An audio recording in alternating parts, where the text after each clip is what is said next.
want to share some thoughts this week about the villain of the Christmas story, King Herod. Every drama needs a villain. I think the best villains in the world of entertainment are those ones you love to hate. Scar from The Lion King, or Cruella de Vil, or Gru and his minions. We want them to lose, but we sort of like them anyway.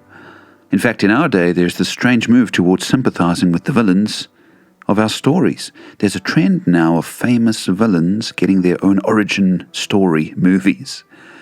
Some would say that getting us to sympathize with evil characters is all part of the devil's plan to erode our faith in our holiness.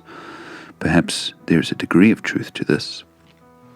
But on the other hand, when you look closely at a villain, you begin to see that villains are in many ways just ordinary people like you and me, who made some poor decisions.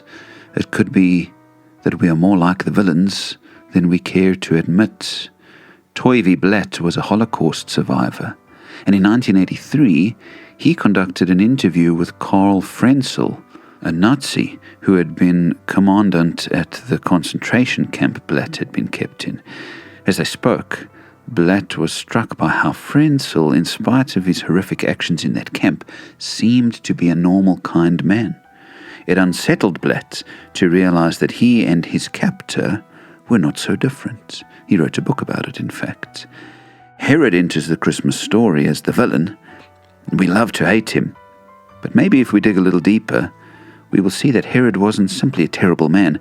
Maybe he was an ordinary man with similar fears and struggles to most of us, who chose to deal with them in the wrong ways. In fact, you might say that sin is just us dealing with life in godless ways.